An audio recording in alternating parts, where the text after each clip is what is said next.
Bienvenidos al podcast Todo lo que digas puede y será utilizado en mi historia. Un podcast hecho por y para escritores, donde tratamos temas de escritura en la actualidad. Y traemos a tus escritores favoritos para conocer más del mundillo literario. Yo soy Rebeca Hernández. Y yo, Isa San José. Y recuerda que siempre y para todo escritor, todo lo que digas puede y será utilizado en mi historia. Bueno, queridos dramaturgos, bienvenidos a un episodio más de Todo lo que digas puede y será utilizado en mi historia. Hoy venimos con una invitada que se llama Antonella Pagliero. Antonella nació en Córdoba capital y creció en Astro, Santa Fe, y desde 2021 vive en Rosario, donde se consolidó su camino como periodista y escritora independiente. Lleva más de 7 años en el mundo literario, escribiendo desde la experiencia personal hasta la ficción. Su obra se caracteriza por una exploración honesta de la salud mental, la introspección y la superación personal. La escritura para ella comenzó como un refugio frente a sus propias batallas internas y se transformó en un canal de empatía y transformación. Su última obra de ficción, Mi oscuridad y la luz, marcó un nuevo hito en su carrera, pero es con Ataques de pánico o Ataques de pasado que se adentró en la crónica autobiográfica, con una mirada cruda, sincera y profundamente humana. Y en este libro, Antonella narra su vida después de ser diagnosticada con un trastorno de ansiedad generalizada y principios de depresión. A través de un relato íntimo y valiente, comparte su proceso de sanación, los momentos más difíciles y cómo logró tomar las riendas de su vida, de su salud emocional. No es solo una historia personal, es un testimonio honesto sobre el dolor, pero también sobre la posibilidad real de sanar. Así que desde aquí te damos la bienvenida, Antonella, al podcast, y si quieres añadir algo más de esta presentación, este es tu espacio. Bueno, primero que nada quiero agradecerles, muchas gracias Rebeca, Isa, por darme la oportunidad de estar en su podcast y poder hablar de mis libros, o de mi libro en realidad, el último. Así que gracias, la verdad que no, con la presentación bastante bien, súper claro, y todo bien, es Argentina acá. Antonella, nos encantaría saber qué fue lo que te impulsó a transformar tu experiencia personal en un libro. La verdad que cuando empecé mi proceso, yo era de las personas que no creían en la salud mental. Es muy loco esto, porque hoy me estoy dedicando a esto, pero yo voy a ser completamente sincera y honesta, y yo no creía en eso. Yo vengo de una familia en donde la salud mental es un mito, y que no existe, que existe la voluntad, que uno no necesita la medicación, que uno no necesita algún profesional, que no necesita a nadie. Y yo por esa creencia estuve años mal sin buscar ayuda. Y no fue hasta que tuve un ataque muy fuerte en el que perdí la visión, se me agarró un cortocircuito en mi cerebro, como que colapsé, y en ese momento cuando perdí la visión por 20 minutos dije, no, necesito ayuda. Y fue ahí donde todo empezó, porque me encontré con un mundo nuevo, me encontré con la ciencia, empecé a descubrir cómo funciona mi cerebro, lo que es la salud mental, la importancia de los cuidados que uno necesita para llevar su día a día bien, y me encontré también con la realidad de que la voluntad no era suficiente para superar lo que me estaba pasando. Así que narrar, digamos, en primera persona y contar mi experiencia, cómo fue con la medicación y con los psiquiatras, fue algo que necesitaba compartirlo, porque había mucha gente, quizás al igual que yo, que por miedo a la salud mental no se mete a buscar ayuda. Pero creo que ese mensaje también es muy necesario, porque es verdad, porque creemos que actualmente mucha gente pide ayuda, pero no, hay gente que le cuesta, que le sigue costando. Y ver también la experiencia de alguien que lo ha vivido en sus propias carnes, que incluso de alguien que a lo mejor al principio no creía en la salud y que de repente ha visto toda esa sanación que ha conseguido gracias a ello, pues puede ayudar mucho a esas personas a cambiarles como ese chip. Claro, sacar el miedo, porque yo, por ejemplo, en el momento cuando también empecé mi tratamiento, primero no sabía qué era lo que me estaba pasando, y yo quería hablar con una persona normal, que lo que yo tenía, que me contara su experiencia con ir a un psiquiatra, con tomar pastillas, quería saber eso. Y cuando iba a las librerías encontraba muchos libros de profesionales, de psicólogos y de psiquiatras, que no lo habían vivido, pero que lo veían desde su lado científico. Y si bien eso me ayudaba a entender, yo ya lo estaba teniendo en terapia. Yo quería, buscaba también grupos de apoyo, a ver si había personas que vieron, así como los alcohólicos anónimos o las personas que tienen problemas con adicción. Yo buscaba grupos así para poder conversar de lo que me estaba pasando y no existían. Me encontré con un mundo completamente vacío y con mucha falta en cuanto a la salud mental y al acompañamiento de las personas. Por eso también decidí escribirlo y traté de ser lo más honesta del mundo. Después cuando lo empecé a escribir me di cuenta que yo también me estaba sanando. Poner en palabras lo que me pasaba era como una... No, al principio empezó siendo catarsis, pero después me encontré con el mundo este de que me gusta escribir, me gusta expresar lo que me pasa. Me encontré con muchas cosas. Y algo que me gustaría agregar, que dijiste ahora que lo puedo compartir, de la presentación, mi diagnóstico hoy cambió gracias a la terapia. Nos dimos cuenta que no tengo trastorno de ansiedad generalizada, sino tengo un trastorno de estrés postraumático por abuso sexual en la infancia. Mi cerebro, para protegerme, lo bloqueó, y en base a la terapia, después de tantos años, lo pude como ir procesando. Y eso es muy importante porque no fue de un día para el otro. Y eso es lo que yo también quiero informar, digamos, es parte de lo que yo me dedico a escribir para dar ese mensaje, tanto en lo autobiográfico como en la ficción, que es el libro de Mi oscuridad y mi luz. Me parece súper importante por lo que hablamos. Hay muchas personas que, aunque lo sepan, porque hay algunos que no lo, o sea, su cerebro no lo bloqueó y lo saben que ocurrió, aún así no están buscando la ayuda, ¿ok? Claro. Personas como en el caso de lo que te pasó a ti, si tu cerebro lo ha bloqueado, por supuesto, hasta que no llegas a ese punto en el que hace el clic y conectas toda la información, no tienes toda esa información. Claro. Aparte, el psiquiatra me explicó que el cerebro, yo tenía 4 años cuando eso pasó, y pasó desde los 4 hasta los 10 años. Y era donde yo no recordaba completamente nada, y mi cerebro lo tomaba como sueños, no como que había pasado, como que estaba. Y después, o sea, el psiquiatra del día 1 me dijo, cuando yo fui con los trastornos de ansiedad y depresión, era, pero Antonella, tenés 20 años, ¿cómo puede ser? Y yo no sé, tengo esto, y incluso ahora en mis terapias yo voy y le digo a mi doctor, eso nunca pasó, eso son sueños, son ideas mías, porque mi cerebro a veces como que le cuesta creer. Y mi doctor me dice, Anto, si eso nunca hubiera pasado, vos no tendrías, tu cuerpo físico no reaccionaría de esa manera, con depresión, con ansiedad, con pánico. Entonces como que es una terapia bastante larga, y a mí lo que me hizo la escritura fue poder poner en palabras todas esas cosas, y sobre todo no olvidarme, porque a veces lo que yo lo digo con palabras puede parecer tan loco, tan como no sé, irreal, pero después cuando lo escribo es como, bueno, existe, está ahí en papel y está en un libro y pasó. Como que también fue eso, fue como poder decir que existió. Claro. Sí, y eso es importante.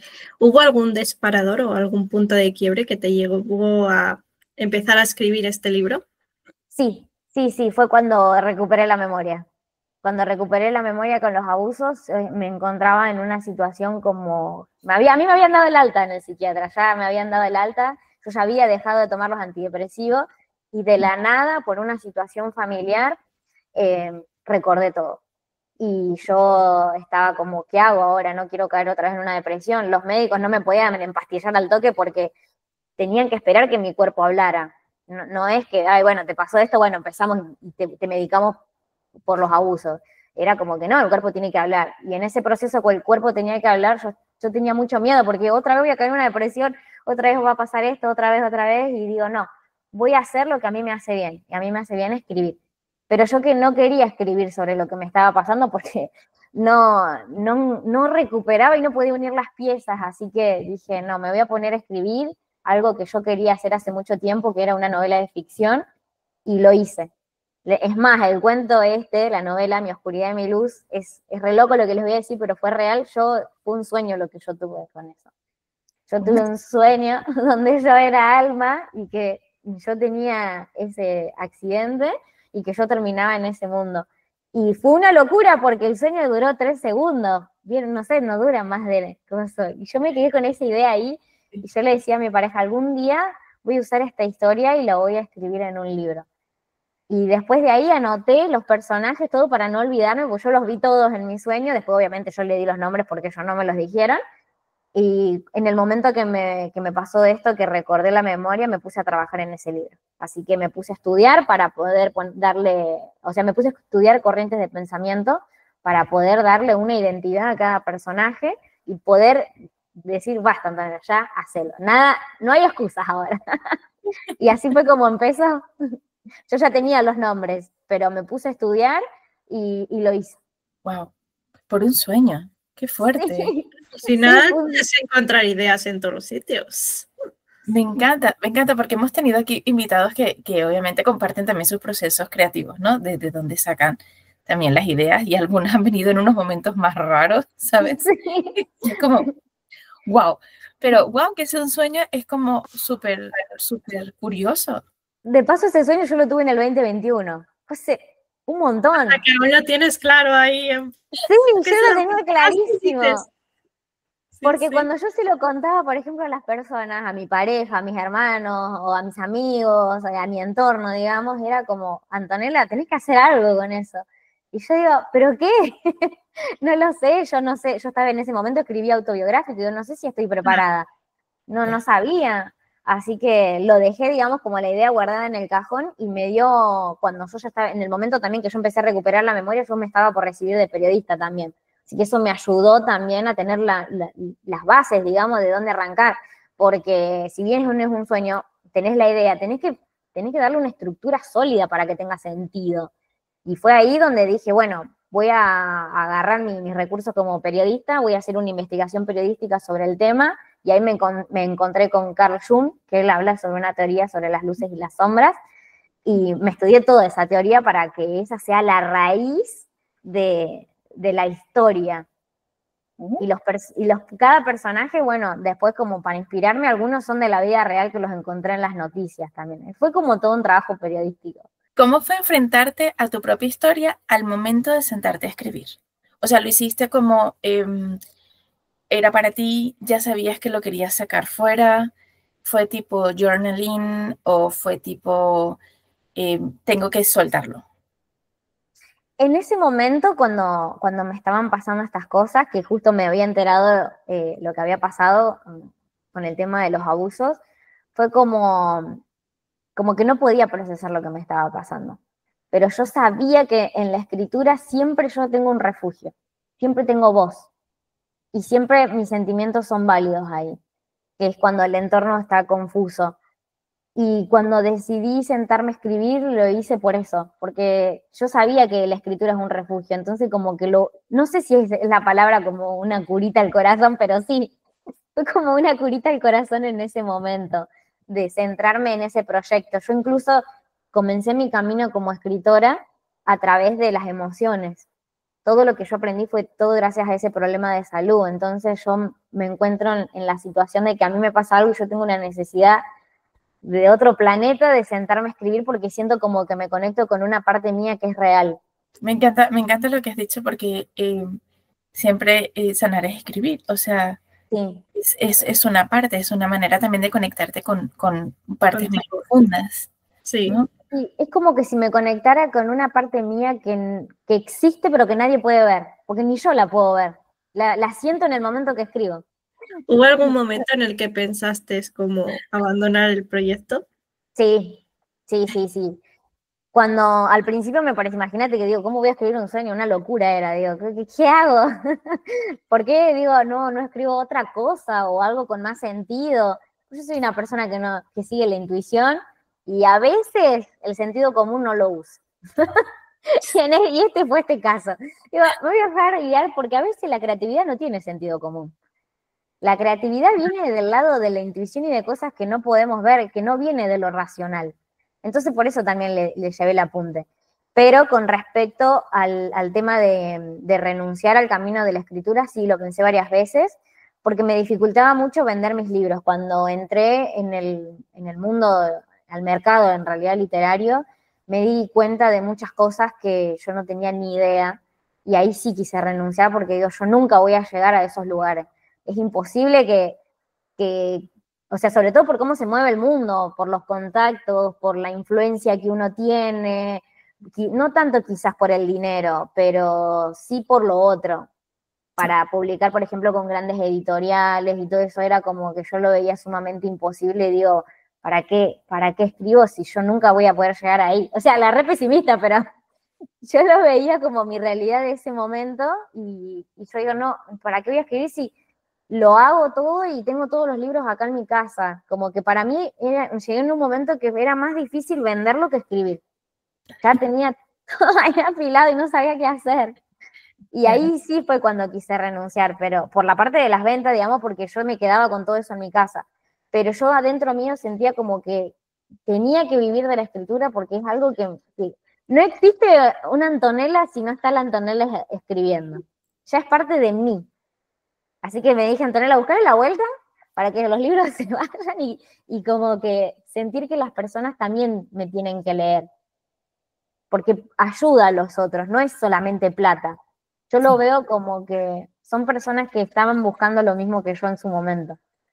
Un acompañamiento, una guía, un entendimiento también de nuestras propias emociones. Exacto. Y comprendido, sí, de que hay veces que tienes todo aquí y cuando lo escribes es como que lo sueltas, es una manera como ya no lo tienes dentro. Exacto, y es increíble cómo oraciones o palabras claves resuenan tanto en la otra persona y puede ser tan sanador también. Eso para mí no tiene precio y es lo mejor que me pasó en esto. Y es por eso también que no quiero dejarlo. Le voy buscando la vuelta, pero no lo quiero dejar porque siento que algún día, no sé, las cosas se van a acomodar. Yo creo que el sentimiento a veces de abandonar lo tenemos todos los escritores, pero sí que luego dices, pero es algo que te llena, es algo que te está ayudando a ti y estás viendo que a las personas que te leen hay gente que también le está ayudando. Entonces al final es como, ya vuelve como ese sentimiento. Claro. Y decís, no puedo. No puedo hacer esto. Mucha gente habla de ataques de pánico fuera, ¿vale? Sí. ¿Tú cómo lo describirías para alguien que no lo ha vivido nunca y que pueda saber, a partir de que te escuche decir, ostras, me está dando un ataque de pánico? Hay dos maneras de identificarlos. El primero que yo me di cuenta, que es como el último, digamos, son las sensaciones físicas.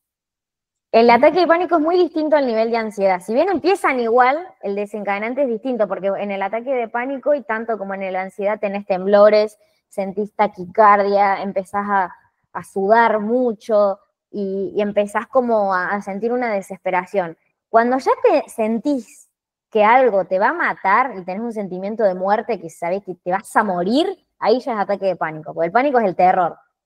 Es cuando ya yo sentía, por ejemplo, que me moría, que me asfixiaba, pero que de verdad estaba muerta, era como sentir que estoy muerta, pero estoy viva.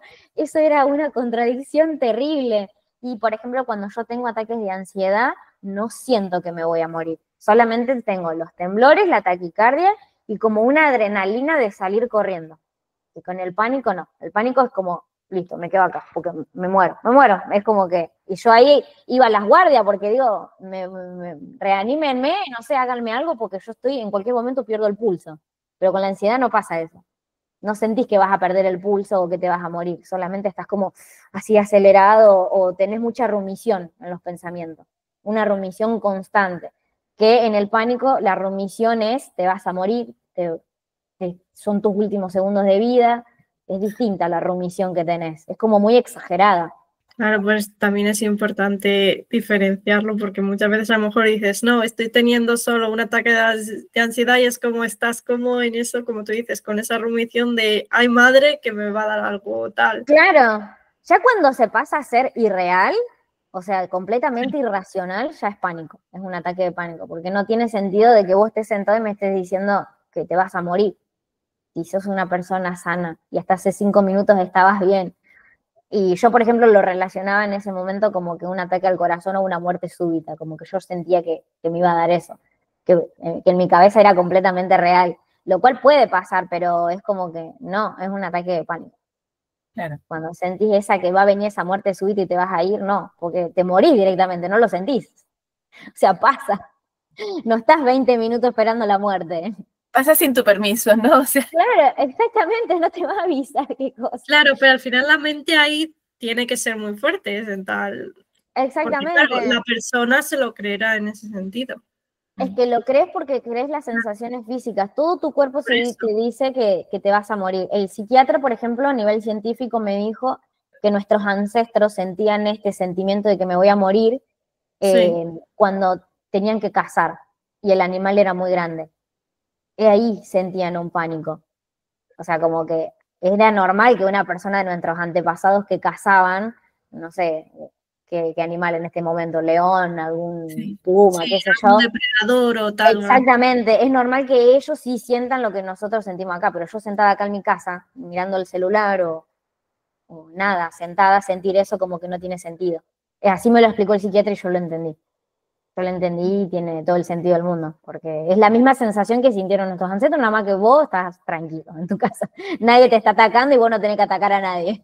Pero sí el cerebro, digamos, nuestro cerebro primitivo reacciona así. Puede ser, que es lo que a mí me pasó, puede ser que sean situaciones estresantes como el trabajo o algo. Es lo que, o sea, el psiquiatra me explicó que es cuando vos no sentís, cuando te sentís completamente enjaulado y que es tu vida o la del otro. Pero nosotros hoy, como sociedad moderna, no es a través de un león, quizás es en un trabajo, es en una situación con algún familiar, con algo que sea muy doloroso para uno, que vos decís, si yo, por ejemplo, le dejo hablar a tal persona, se termina todo. Como que situaciones donde estás entre que todo depende de vos. ¿Sentiste que la escritura fue también parte de tu proceso de sanación? Sí, yo creo que si no hubiera estado en mí, yo creo que si la escritura no hubiera estado, yo no me hubiera sanado tan rápido. A mí lo que me ayudó mucho a sanarme fue, bueno, además de ponerlos en palabras, el momento de la corrección, porque era leer y releer. Y yo soy una persona que cuando leía de nuevo revivía todo. Y yo hay una parte de mi libro que hablaba de la última noche que pasé con mi abuela antes que ella falleciera y yo lloraba todas las veces que lo corregí. Pero en la corrección 15 ya no lloraba más. Ya se me había secado, como que ya está. Y aparte yo misma lo leía y digo, bueno, escribí todo con lujo de detalle, no me voy a olvidar nunca. Si yo alguna vez me llego a olvidar, listo, leo el libro. Y como que de alguna manera me ayudó para hacer el duelo. Eso también, que lo vas a tener, que eso también te va a ayudar porque lo vas a tener para siempre, ese libro. Exactamente, yo ya lo inmortalicé. Si a mí me agarran alguna vez, en mi cerebro me decía, si alguna vez te agarra amnesia o algo por el estilo, o tener un accidente, ya tienes el libro. Sí, lo escribiste. Incluso también me pasó el hecho de sanar, bueno, en este caso un duelo, pero sí me ha pasado con casas de mi familia. Bueno, ya les comenté un poco con mi familia. Yo vengo de una familia muy violenta, mi papá, bueno, me abusó, mi mamá era una persona muy violenta conmigo. Pero en ese momento, cuando yo tenía ataques de pánico, la violencia venía ejercida de mis suegros.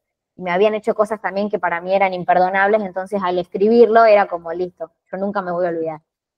Lo dejé ahí, pero para sacarlo de mi mente lo escribí. Lo que a mí me parecía imperdonable quedó en el papel, ya no está en mi mente. Yo puedo vivir en paz, porque ya está.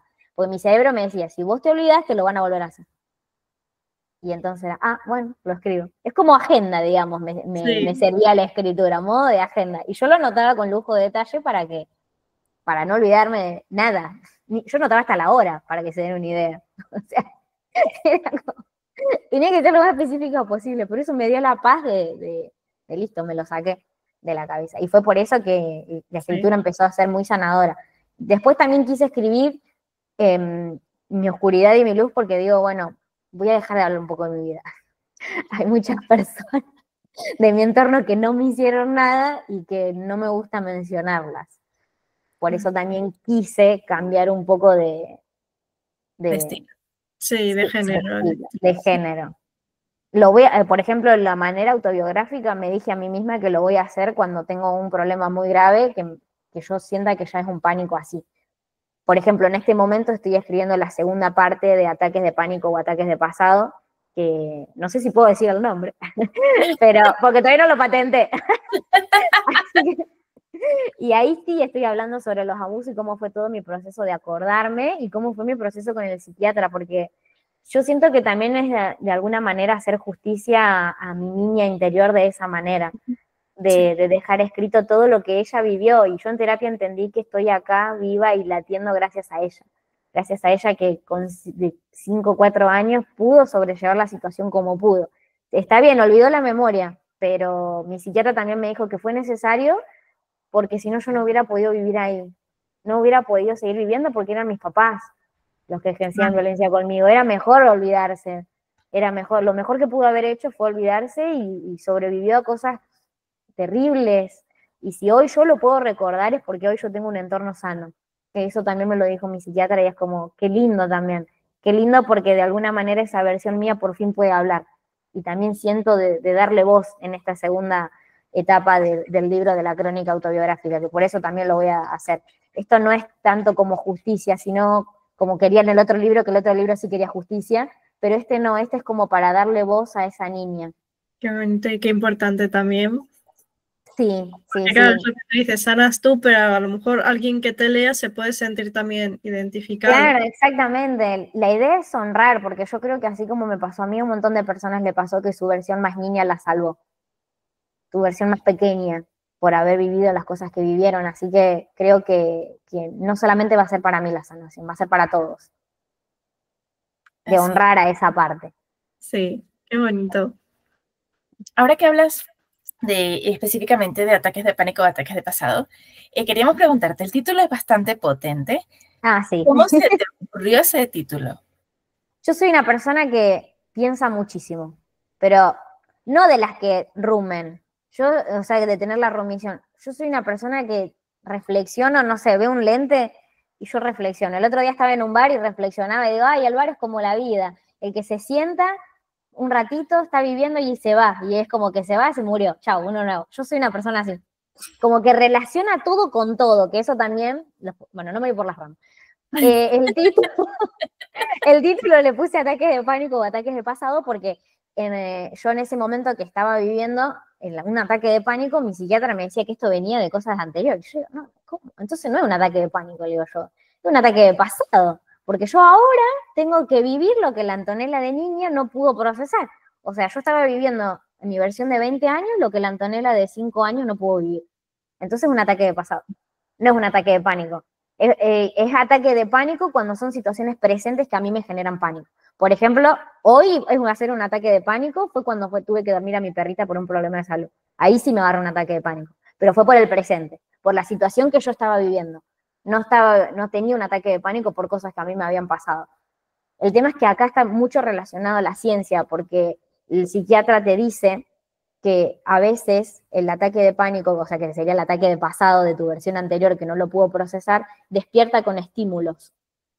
No sé, a veces a mí me pasaba, por ejemplo, se los doy a modo de ejemplo, una vez que mi papá me abusó, acá había un programa muy famoso en Argentina que pasaba a las 9 de la noche. Yo me acuerdo que una vez mi papá puso ese programa de televisión lo más alto que se podía para que no se escucharan los abusos. Y a mí siempre después como de grande, ver esa cosa como que me traía como malos recuerdos. Y cuando yo recuperé la memoria me acordé que había sido por el abuso. Entonces, imagínate que un programa de televisión a mí de grande me daba el estímulo de que me están haciendo algo, porque era lo que mi parte sensorial percibía con 5 años, lo que era el abuso. No relacionaba el abuso, relacionaba los estímulos de afuera. Por eso estamos constantemente en estímulos. Y con el programa así de radio o televisión puede ser con cualquier cosa. Por eso el ataque de pánico con cosas del pasado lo relacionas con lo que tu versión antigua pudo soportar y te lo va a demostrar con el estímulo que percibe en el momento presente. Eso también es todo ciencia, que es maravilloso porque tiene muchas respuestas. De entender por qué quizás estás cruzando la calle o ves algo y te agarra un ataque de pánico. Que a mí me pasaba también eso. Me pasaba con el programa de televisión y me pasaba, por ejemplo, con bañarme o estar sola en el baño y que yo no entendía, digo, ¿por qué? Pero claro, cuando tu cerebro baja la adrenalina y deja de estar en guardia, los estímulos donde sufrió los abusos, a vos te van a dar, en tu versión ahora adulta, te va a decir, cuidado, cuidado, cuidado. Es como el miedo. Sí. Todos nos enseñaron que para cruzar la calle tenemos que mirar los dos lados. Y lo haces por miedo, por precaución de que te choquen. Entonces así funciona nuestro cerebro. Así me lo explicó mi psiquiatra y yo lo entendí. Me pareció maravilloso. Pues sí, es una forma también sencilla para decir, vale, entonces ya entiendo por qué me está pasando esto, que hay veces que no lo comprendemos y es normal, porque es como, ¿por qué me está pasando esto? Y que alguien ya te dé como esas respuestas, pues ya dices, vale, ya puedo relacionar todo lo que pasó con lo que pasa ahora. Claro, por eso. Y entonces por eso yo le puse ese nombre al libro, le puse ataques de pasado. Porque no eran ataques míos de presente, no eran por situaciones que la Antonella adulta estaba sufriendo. Claro. Eran por cosas que estaban guardadas en mi mente subconsciente y en mi cuerpo. La memoria también me dijo, mi psiquiatra también habla mucho sobre la memoria celular del cuerpo, que el cuerpo se acuerda de muchas cosas. Pero el cuerpo es muy sabio. Sí. Claro. Muy, muy sabio. Y yo, por ejemplo, con el tema que me pasaba también con el tema de los abusos, yo hace 11 años que estoy en pareja, estoy casada, todo. Tengo 29 años, pero nosotros nos conocimos cuando éramos adolescentes. Pero yo, por ejemplo, cuando me fui a vivir con él, yo tenía pensamientos de decir, de la nada, no sé, me estaba sirviendo un vaso con agua y mi pareja iba caminando al baño para irse a trabajar, y mi cerebro me decía, la familia no se toca. Yo, ¿qué no se toca? Y es como, ¿de dónde viene ese pensamiento? Y bueno, y ahí yo no entendía, lo entendí esos pensamientos ahora, cuando recuperé la memoria, que mi cerebro me estaba como diciendo de alguna manera que me cuide, porque un miembro de la familia había abusado de mí, y que yo me cuide porque me podía pasar lo mismo. Y a veces aparecen con pensamientos así. Ostras. Sí, es terrible. Es terrible. Claro, pero vas aprendiendo poco a poco, pero claro, lo que vas descubriendo. Vale. ¿Qué esperas que encuentre un lector que atraviesa algo similar al leer tu libro? Dos cosas, que es para mí la más importante. La más importante para mí es lo que lo que yo esperaba escuchar cuando también me cruzaba con personas que me decían que les pasaba lo mismo, que no estaban solos y que se puede salir adelante. Se puede. Se puede cuando tenés apoyo y no solamente de la familia, también apoyo científico. Eso sobre todo. Porque cuando vos te encontrás con un buen profesional que te explica, como a mí que se tomó el tiempo de explicarme, todo, absolutamente todo, encontrás claridad y te da paz saberlo. Porque hay de verdad personas buenas. Así como existen personas malas que nos hicieron daño, también existen personas buenas que te dan claridad de todo esto, de todo lo que te está pasando. Y hay que apoyarse también en la ciencia y todo, que el cerebro es un órgano más, como cualquier otro que se enferma. Y tiene cura. El tema es que la gente, por ejemplo yo, me incluyo en esa gente, cuando yo entré, le digo a mi psiquiatra, ¿cuánto tiempo es la medicación? Yo ahí modo, ¿cuánto? Y al principio me dijo, yo no sé si me lo dijo de verdad o me lo dijo para que yo me calme, y me dijo 18 meses. Entonces yo con la agenda estaba ahí segura. En 18 meses dejaba todo. Después me di cuenta que en la misma terapia, que no, que es un proceso. Si yo reacciono antes de 18 meses, que mejor. Pero si no, no. Tampoco me lo van a sacar antes porque es 18 meses, tampoco hay que ser tan a rajatabla las cosas, tan rígido, hay que ver. Cada persona es distinta y luego a ver cómo reaccionas al medicamento, cómo estás reaccionando también al tratamiento que te está dando él, las sesiones. Claro, incluso cuando fui al psiquiatra la primera vez por síntomas físicos, que fue por de dónde venían los ataques de pánico, incluso en ese momento mi psiquiatra no me podía decir lo que yo estoy viviendo hoy, porque yo no lo reconocía, digamos, porque no me acordaba. Entonces, como alguien que está del otro lado, si vos no podés recordar, te va a decir, bueno, es poco tiempo. A mí mi psiquiatra siempre, es más, cuando yo la primera vez que fui, por los síntomas que yo tenía, él me preguntó si yo había sido abusada. Y yo le dije, no, ¿cómo se te ocurre? Me pegaron, sí, me hicieron cosas, pero eso no. Y fíjate, es como que no fue a propósito tampoco. Claro. Es un proceso donde tu cerebro va de a poquito, poquito. No es tan fácil. Y otra cosa que también, bueno, a mí yo cuando empecé mi primer tratamiento fue por problemas familiares con mi suegro, que ellos también, así como mis padres, hacen locuras. Y cuando yo pude procesar lo que estaba pasando, con ellos, por ejemplo, yo terminé re mal porque tuve que meter a la justicia. Tuve que tener medidas legales por todo un proceso, bueno. Cuando yo superé esa situación y a mí me dieron el alta por esa situación, yo digo, bueno, listo, ya está, no me va a volver a pasar nada más. Y bueno, después me encontré con esto. Y ahora entiendo, por lo que me dice mi psiquiatra, que cuando incluso yo supere lo de los abusos, que yo lo supere, me dice, Antonella, va a llegar un momento donde vos lo vas a superar y si no vas a necesitar más medicación para esto. Porque ya está hablado, ya está superado, ya está llorado, ya está duelado, ya está todo. Pero me dice, al ser yo una sobreviviente, que eso a mí me costaba mucho decirlo, porque yo me sentía víctima, me sentía que yo era la víctima, y empezar a usar la palabra sobreviviente me ayudó bastante, ponerme, porque es como que el cerebro también necesita una etiqueta. Y creo que la etiqueta de sobreviviente es la que mejor le queda a las personas que viven las cosas que viví yo, o las que fueron también a la guerra, las que vivieron cosas terribles. El tener esa etiqueta a mí me hizo entender de que, bueno, si yo soy una sobreviviente de algo tan catastrófico, entonces estoy sensible, yo no soy como una persona normal. Por ejemplo, que falleció mi perrita que la tuve que dormir, yo terminé re mal y estuve 2 días en cama. Mi pareja lloró esa noche y la amaba igual que yo. Lloró esa noche, estuvo mal físicamente, estoy hablando, no mentalmente, porque mentalmente lo lloramos los dos. Pero físicamente él estuvo mal esa noche y después ya pudo seguir con su vida normal. Yo no, porque mi cerebro todavía se está recuperando y mi sistema nervioso nunca va a volver a la normalidad. Nunca, porque en una edad muy temprana se sobreexigió.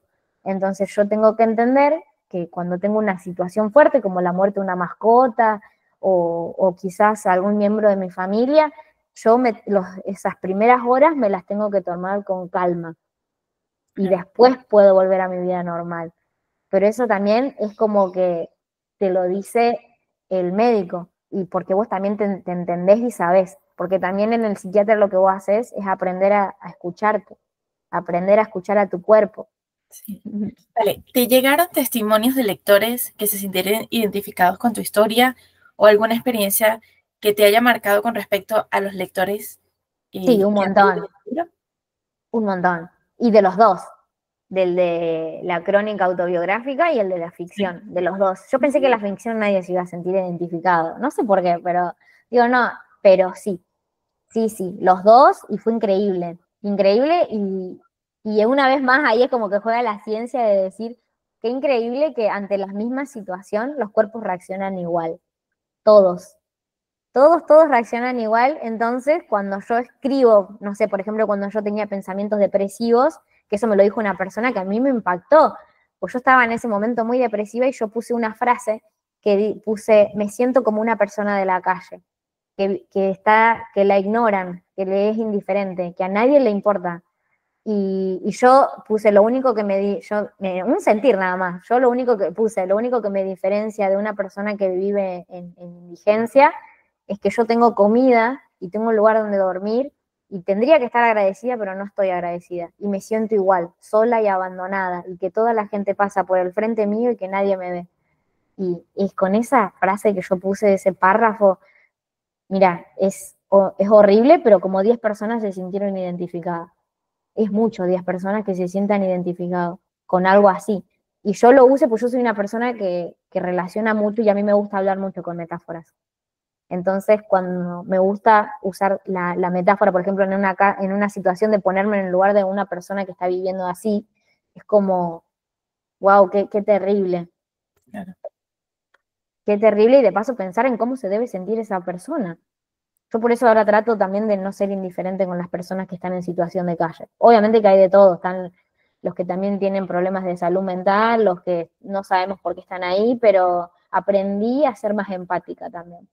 Claro. Aprendí a ponerme en el lugar del otro, que antes yo no lo hacía, porque era muy chica o porque no me lo habían enseñado o porque no me nacía. Pero estas experiencias pues te van enseñando nuevas cosas. Sí. Si bien fue horrible todo lo que pasó, hay muchas cosas positivas que rescatar. Un montón. Vale. Sobre el género autobiográfico, ¿qué es lo más desafiante de exponer tu historia de manera tan abierta? Lo que comenté antes, mi entorno. Porque mi entorno se conocen. Y cuando yo lancé mi libro, por ejemplo, en el pueblo Armstrong, es un pueblo, o sea, si bien es una ciudad, son 15.000 habitantes, nada que ver con Rosario, que tiene 1 millón de habitantes, y ahí nos conocemos todos nos conocemos. Mis padres conocían a todo el mundo, yo conocía también, y si no los conocía yo, lo conocía mi mamá, y si no lo conocía mi mamá, lo conocía mi hermano, y todos sabíamos la vida de todos, digamos, básicamente. Que eso tenía algo positivo, porque yo, por ejemplo, con 10 años podía ir a la escuela sola, porque como nos conocíamos todos sabían dónde yo vivía y todos sabían quién eran mis padres, así que nunca hubo ese riesgo de peligro. Pero sí está, como ese dicho que dice pueblo chico, infierno grande, es así. Y eso cayó bastante, sobre todo cuando tuve que exponer a mis suegros no me molestó porque ellos me acusaron a mí justamente en el pueblo de cosas muy horribles hacia mi persona que no eran verdad. Entonces eso sí me gustó, digamos, como de alguna manera contar mi historia y mi versión porque fue de alguna manera aclarar los dichos que eran mentiras, porque yo había perdido hasta trabajo por cosas que ellos habían dicho. Era muy grave. Y entonces al contar mi versión y darlo por escrito, es como, bueno, ahí sí tómense el trabajo y que cada uno vea lo que quiera, no es un chisme, digamos, no es una referencia de Facebook, no es una publicación. Es algo real y cómo lo viví yo. Eso fue lo único, digamos, bueno, con el lado de mis suegros sí me gustó, hasta lo sentí incluso justiciera, porque me pude dar voz a mí ante una situación así, porque yo con ellos, bueno, ustedes lo leyeron en el libro, fue por ellos tienen una manera de ser de discriminar a las personas que son de su misma clase social. Y yo soy de una clase social, antes en realidad de estar con Ale, yo era de una clase social muy trabajadora, de personas que si no trabajan no tienen para comer, de que todo es en base al esfuerzo. Vos faltas un día y te descuentan el día y no te alcanza a fin de mes. En cambio, ellos no, ellos vienen de herencias, de miles y miles de ancestros que tenían campo y viven de esas cosas. Entonces ellos nunca salieron a trabajar. Imagínense que cuando a Ale le sacan la herencia por estar conmigo, Ale fue el primero, andá a saber de cuánto tiempo que estudió una carrera universitaria para trabajar en relación de dependencia, porque ellos estaban acostumbrados a trabajar ellos y entre ellos. No salir, nunca salir a la afuera, siempre todo en casa. Trabajo, comida, todo. Y Ale conmigo conoció otro mundo. Conmigo Ale tuvo que ganarse todo, pues nadie te daba nada. Si vos querías un trabajo, bueno, estudiá y ganátelo. Ale ahora es una persona que trabaja en relación de dependencia, pero él fue uno de los primeros que hizo un currículum, por ejemplo, para buscar trabajo, porque la otra parte de la familia de Ale que sí estudió, como al tener el dinero, se abre su propio estudio jurídico, su propio estudio de abogados, como que nunca tuvieron que buscar un trabajo en relación de dependencia. Y quizás se abrieron del campo, pero con sus propios medios. Y Ale conmigo tuvo que aprender otra cosa cuando sus padres le negaron toda la ayuda, tuvo que ir a mi mundo. Claro. Y en mi mundo es trabajo y estudio. ¿Y qué fue lo que más disfrutaste de este libro? Ay, me encantó, lo que más me encantó fue poder darme voz, porque yo siempre sentí que era una persona invisible y que a nadie le importaba por todas las cosas que me habían hecho. Y de alguna manera me siento como, no sé si es poderosa, porque no es esa la palabra. La palabra es como vista hacia mí misma, que yo misma me puedo ver. Al final es lo importante, de que cuando acabes de decir que este libro, aparte de que ayuda a más personas, que lo primero que lo has hecho tú y que puedes sentirte así orgullosa de lo que has hecho. Y que te ha ayudado y te ha sanado a ti. Es en tal decir, esto que yo misma he creado me ha ayudado primeramente a mí, que luego ya ayuda a los demás, perfecto, pues doble alegría, pero primeramente a ti misma dices, ostras, mira lo que has creado como tu propia medicina. Exactamente, sí, y de una manera sí, exacto, mi propia medicina. Aparte, esto que a mí me pasó, si bien fue horrible, me hizo entrar en el mundo de la escritura y a mí me cambió la vida, porque hoy me dedico a esto. Yo a veces me pongo a pensar, digo, si no me hubiera pasado lo que me pasó, a mí me gustaba leer y escribir, pero nunca hubiera tenido la determinación, la disciplina y la constancia para poder hacerlo. Yo hoy me dedico a esto porque verdaderamente me gusta y lo siento desde lo más profundo de mi ser. Y eso también es lindo porque me llevó de alguna manera a mi propósito, a lo que va a ser mi vida. Porque la escritura fue el primer paso. También me llevó a estudiar periodismo, que también me encantan. Me di cuenta que me gustan los medios de comunicación. No tanto los medios por el morbo, sino los medios como otra herramienta de hablar. Sí, de darte voz. Exacto, de dar voz. Otra manera de dar voz. Como que tengo las dos cosas, el escrito y el oral. Y eso también me gusta mucho. Y sin darme cuenta, es como que formé mi vida en base a eso. Incluso al final, el periodismo también es buscar historias, entonces estás haciendo algo parecido de manera oral y escrita. Exactamente, sí, es como que yo estoy re feliz, siento que estoy viviendo en un sueño ahora, porque pude elegir también qué era lo que quería hacer, que también en eso me siento agradecida, porque Ale, por ejemplo, mi pareja, al ya tener una estructura familiar determinada en base al dinero, Ale no tenía la posibilidad de elegir qué quería hacer con su vida. Él sí o sí se tenía que dedicar a ser agricultor agropecuario. Y no había maneras. Y al sacarlos de esa herencia, por estar conmigo, Ale se abrió al mundo y pudo ver qué quería hacer él con su vida también. Como que en su familia ya tenía un futuro listo y que no se, ¿cómo es que se dice? No se refutaba y no se podía decir que no. Claro, que no podía como cambiar, aunque él quisiera o sintiera que era otro camino, no se podía. Exactamente, no existía la posibilidad. No había manera de que eso pase. Como que no. Si haces otra cosa distinta, estás excluido del plan familiar. Claro. Ostras. No, sí, terrible. Sí. Claro, pero bueno, por lo menos en este camino en el que, porque al final, según leí en el libro, al final sanasteis los dos, sin quererlo también, que es Sí, lo sí. bonito también, el que en el libro puedes ver como todo el proceso que viviste y al final también el que vivió también tu pareja, y dices, Sí, ay, qué bonito, ¿no? Porque es que claro, parece que fue otra vida. Parece que fue otra vida, porque hoy mi presente es tan distinto, pero tan distinto, que parece que fue otra vida. Incluso con Ale. Hoy, que también eso quiero escribirlo en la segunda parte, cómo se solucionó después lo legal, porque lo legal también me dio voz.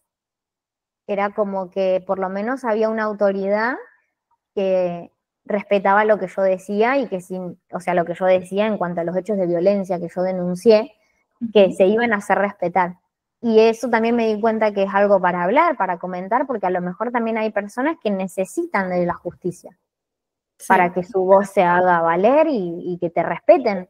Yo conseguí el respeto de esa gente a través de la justicia, porque como para ellos el respeto era quién tiene más plata, yo fui por otro lado, el respeto es de quién tiene más poder, y el poder al final del día lo tiene el Estado, no lo tengo ni yo ni ellos, porque nosotros vivimos en reglas estatales, como sociedad dependemos del Estado, y si el Estado te dice que me tenés que respetar, y bueno, me tenés que respetar. Es como que eso también me ayudó mucho y yo veo que también ahí entiendo cuántas personas hay que recurren al Estado por eso, de que también lo necesitan. No es algo de que lo hacen por maldad o porque están enojados, es que a veces necesitas que alguien reconozca tus derechos y tus dichos, digamos, pues si la otra persona te ve siempre como inferior y no te lo va a querer hacer respetar, por más que se lo digas de todos los idiomas posibles, a veces queda esa la solución. ¿Y qué le dirías a alguien que quiere escribir sobre su vida, pero siente como ese miedo a abrirse o a hacerse vulnerable? Ay, yo le diría que lo hagan, que lo hagan, que lo hagan, que si no lo quieren publicar, que empiecen así de última, sin que lo van a publicar o que no lo va a leer nadie. Que no lo va a leer nadie, solamente vos, sos vos con vos mismo. Pero que empiecen y otra cosa que a mí me pasó cuando yo recién empecé, que fueron muchos miedos, que digo, yo no tengo nada de idea de escritura. No sé ni usar diálogos, no sé las reglas gramaticales, no sé nada. ¿Qué voy a hacer? Digo, ¿qué voy a hacer yo? Y no importó. Después fui aprendiendo en el camino. Exacto, al final esto vas aprendiendo de poco a poco. Es que vas aprendiendo. Yo llevo más de 7 años escribiendo, pero sigo aprendiendo. Exactamente. Sigo aprendiendo y no es que aprendes en el primer, o sea, no es que yo fui, aparte estudiando también en el proceso, porque cuando vos empezás no sabes tampoco qué es lo que necesitas aprender.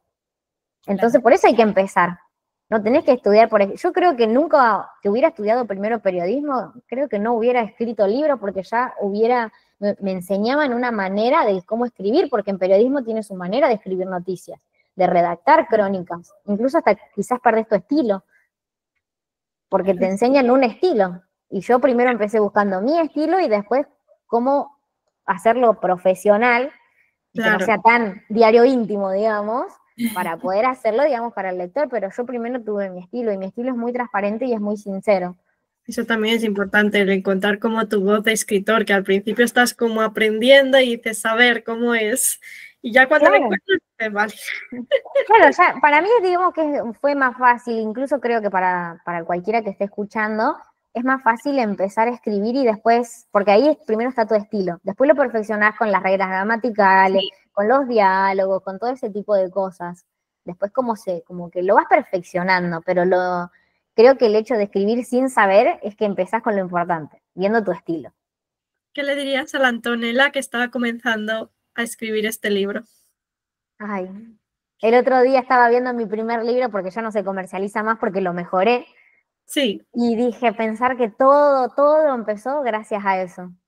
Así que le diría que gracias por haberse sentado a escribir y por tener la valentía de contar su historia. Porque si no, no hubiera pasado lo que yo estoy viviendo hoy. Porque tengo muchos proyectos también por hacer. No me quiero quedar solamente con la escritura. Quiero hacer muchas otras cosas desde el lado del periodismo y incluso, viste que yo estoy en duda ahora, que dicen que los sueños no se cuentan, pero yo estoy empezando a cambiar ese chip. Yo voy a contar lo que sueño, pues si pasa, pasa, si no, bueno. Pero en terapia me di cuenta que me gusta ayudar a las personas, que me gusta brindar herramientas y mi psiquiatra o sea, al contarle todas estas cosas, porque me acompaña mucho también en mi proceso profesional, porque de alguna manera, como yo tengo problemas con mi salud mental, me expongo mucho. Entonces, mi psiquiatra me ayuda mucho en cómo tener mi estabilidad mental al exponerme y poner, digamos, reglas para protegerme. Y me dice él el otro día, Anto, creo que con todas las cosas que vos querés hacer y todo, me dice, me parece que tendrías que ponerte una fundación. Y la primera vez que me lo dijo, yo digo, ¿qué dice? ¡Qué loco! Un trabajo tan grande que es una fundación, digo. Y eso me lo dijo hace como un año atrás. Y yo recién en la sesión pasada, que fue la semana pasada, el lunes pasado que yo tuve una sesión con él, volvimos a hablar de mi tema laboral y todo lo que yo le contaba era al final lo mismo que hace una fundación. Así que digo, bueno, quizás el próximo paso sea eso, me voy a abrir a la posibilidad de hacer más, porque yo le contaba que llegó un punto donde me gusta escuchar a los otros y hay muchas personas que se me acercan y me dicen, Anto, no tengo obra social. Me dice, pero a mí me interesa entrar en el mundo de la medicación y yo pido las medicaciones estatales, pero no me atienden bien o me cortan el tratamiento porque no me las quieren dar. Entonces yo le cuento esta situación a mi psiquiatra, porque mi psiquiatra está en el libro, entonces yo le cuento estas cosas y le pregunto, le digo, ¿cómo le puedo ayudar a la persona que viene y me pide esto? Que quiere un tratamiento, y lo tiene el psiquiatra estatal, pero no le dan las medicaciones. Le digo, ¿cómo hago? Y él ahí me va explicando y todo, y me dice, pero nadie te va a dar, nadie te va a llevar el apunte si vos no sos una fundación, ponele. Claro. Que puede juntar, me dice, medicación y repartirla, o que puede juntar fondos, o que puede juntar esto. Y entonces como digo, bueno, lo voy a tener que hacer entonces, porque Y a mí justamente eso que hablabas al principio, de esas reuniones de gente como los de Alcohólicos Anónimos, ¿no? exactamente, sí, Y eso también lo hacen las fundaciones, justamente, exacto. de hacer esos centros de apoyo o esos grupos de apoyo en los que la gente puede venir y estar o participar Claro. o compartir si quieren, ¿sabes? Conocer también a otra gente que haya vivido cosas similares a ellos. Que eso Sí, también. incluso una vez que yo también le conté, todo yo le cuento a mi psiquiatra. Una vez una persona tuvo un ataque de pánico y yo vieron en mis redes, yo tengo mi número de WhatsApp. Yo lo había visto en una feria donde yo hoy estoy vendiendo mis libros.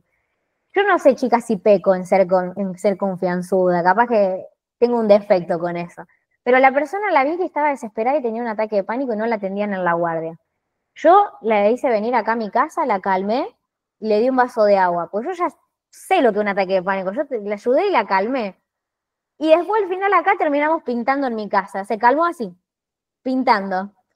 Y yo le conté a mi psiquiatra y mi psiquiatra me dice, Antonella, le hiciste lo mismo que un centro de día, que te ofrecen los lugares de cosas. Me dice, estás haciendo cosas que los hacen las instituciones. Me dice, hacelo. Y con cosas así que me van pasando. Es que yo le cuento a él, porque yo le conté, lo hice mal en traer a una persona a mi casa, porque no le puedo dar medicación yo. Claro. A ver, yo no soy nadie para darle medicación, no le puedo decir, mira, toma, te doy mi clonazepam porque a mí me salvó. Yo no tengo autoridad para hacer eso, pero sí quizás para acompañar, porque como yo sé lo que es un ataque de pánico y sé que en cosas me calman, a mí, por ejemplo, cuando no me puedo calmar o no tengo medicación o se me terminaron los rescates o algo, a mí lo que me calma son los juegos mentales. no sé, tipo las matemáticas, yo obligo a que mi cerebro piense, no sé, hace un sudoku, hace una sopa de letras, pensá. Y ahí es como que yo vuelvo al presente pensando. Pero hay personas que, por ejemplo, en el caso de esta chica, que era una profesora mía de Derecho cuando yo estudiaba abogacía, yo nunca la había visto. O sea, nos cruzábamos por videollamada porque ella era mi profesora. Pero el día que tuvo un ataque, ella tenía familiares en Entre Ríos, en otra provincia acá de Argentina, y no tenía a nadie, y solamente me conocía a mí, y cayó a mi casa. Y yo no la iba a dejar afuera, con todo el ruido de los autos y todo. Cuando vos tenés un ataque necesitas estar tranquila y en paz. Entonces vino a mi casa y yo le di lo que ella se calmaba y me dijo que o sea, yo actué como una psicóloga, digamos, como una acompañante terapéutica. Y me Total. dijo que le gustaba pintar, qué sé yo, así que yo agarré mis cosas, justo mi sobrino había venido unos días antes, y le di todas las cosas para pintar. Ella se calmó, terminamos merendando y nos terminamos riendo de la vida después. Pero ella me lo agradeció un montón porque me dice, yo nunca tuve esto, no sé qué me estaba pasando. Y yo lo pude acompañar y eso me hizo sentir re bien, porque digo, wow, qué lindo, hice algo bien. Hice algo bien, acompañé a alguien que estaba en una situación muy difícil y todo eso no sé, como que me fortalece y mi psiquiatra me hace pensar en esto de poner una fundación y me da ganas de hacerlo. Sé que es un proceso muy largo porque estuve averiguando y legalmente es un proceso que puede tardar hasta 2 años, pero me parece que lo voy a empezar a encarar porque ya es algo que está alineado con mi propósito. Y lo voy a hacer, no me importa si es 2 años, porque yo lo estoy haciendo. Es como lo que estás haciendo, pasito a pasito. Exactamente. Pero no pasa Aparte, nada, de aquí a 2 años tienes suficiente tiempo para hacer cualquier otro proyecto No, mientras que eso sale. Y aparte, es que ya lo estás haciendo, es lo que sí, te digo. y de gratis. Estás contando y dices, es como, es como, ya tienes la fundación, pero te falta lo legal, punto. Exactamente, yo ya lo tengo. Ahora, por ejemplo, voy a hacer, me llegó ayer. Miren, ahí. No sé si se ve. Guía de escritura terapéutica. ¡Ay, qué bonito! Les voy a hacer un taller porque en las ferias me lo piden mucho, de que hay muchas personas que quieren escribir como yo, escribir lo que duele, no hacer un libro. Entonces yo le digo a mi pareja, ¿y si lo hago?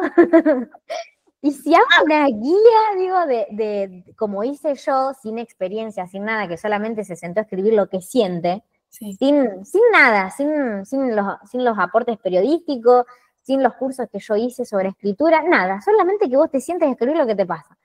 Entonces me puse a trabajar en ese proyecto por estas personas, porque me lo pidieron varias personas me lo pidieron. Entonces me puse a trabajar y es un manual que tiene, como se los mostré acá, tiene 65 páginas donde yo doy los ejercicios para los mismos que me hice yo de sentarme, porque yo a veces me sentaba y me preguntaba, Antonella, ¿qué te duele? Y a veces eran ese tipo de preguntas.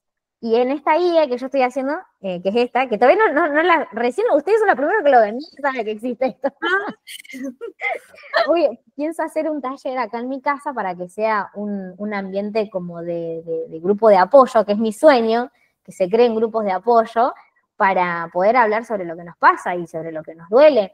Y que yo quiero que enseñarles, digamos, como así en grupo, no quiero solo porque el grupo fortalece, describir qué es lo que sentimos. Después hay una parte que es al final. Bueno, al final hay una parte que dice diferencias entre escribir para informar y escribir para sanar, que es la escritura terapéutica. Acá agrego una parte de investigación periodística que hablo sobre el cerebro, el trauma y la escritura, como a nivel científico que explican cómo funciona nuestro cerebro cuando nos conectamos a la escritura.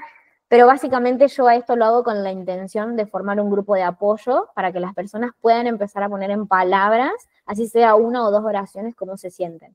Porque no es fácil escribir un libro. Y sobre todo, mi idea, digamos, eso es ordenar la cabeza.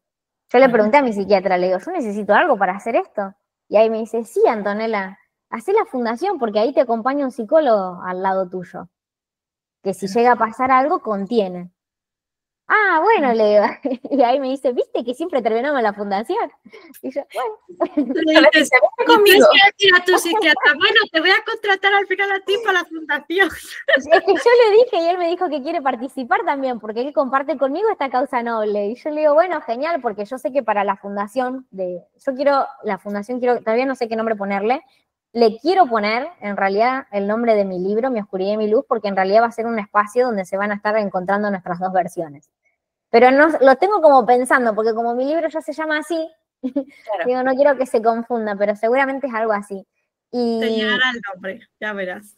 claro, sí, ya va a llegar, ya. Yo lo dejo, siempre los nombres del libro son al final, yo nunca los hago al principio. Es al final. Y bueno, y con esto de la fundación me puse a hablar con un abogado de la parte legal y sí, me dijeron que si yo quiero hacer algo en la salud mental, tengo que tener a alguien que me sustente. Necesito un psicólogo y un psiquiatra, pero mi psiquiatra ya me dijo que va a participar porque él también comparte esto de ayudar. Así que yo estoy más que feliz porque vamos a ayudar a la gente y me alegro que comparta conmigo el propósito de sacar el tabú de la salud mental. Eso me encanta y creo que se puede formar algo muy lindo y es un sueño que espero cumplir acá, no sé, 3 años, 5 años, lo que sea que tarde. Porque si algo aprendí es que nadie funciona solo. Sí, creo que eso es muy importante. Sí. Yo era también antes, otra cosa que tengo otro defecto, yo tenía antes que era muy individualista. Y después también de todo esto que me pasó, no, me apoyo más en la gente. No solamente que la gente se apoye en mí, yo también me apoyo en los otros, que antes ni siquiera me lo permitía. Pero eso me permitió también conocer gente maravillosa. Que no todos son malos, porque en mi cabeza yo tenía el chip de si mi mamá y mi papá me hicieron las peores cosas del mundo, ¿qué me espera en el mundo? Claro. ¿Qué me espera? Si me violó mi papá, ¿por qué no me va a violar mi vecino? O sea, lo que me decía en mi cabeza, porque es la persona que tiene más cerca, o un amigo, o un profesor, o alguien. Y después me di cuenta que eran solamente pensamientos que mi mente me mandaba para protegerme. Que ahí mi psiquiatra me dijo, está bien, tenerlos en cuenta, como el mismo miedo que tenés cuando hay que cruzar la calle, para que no te choquen, pero no es que sea algo que te limite. Claro. No va a ser algo que necesariamente va a ocurrir, pero sí puedes estar protegiéndote y pendiente del entorno como cuando cruzas la calle.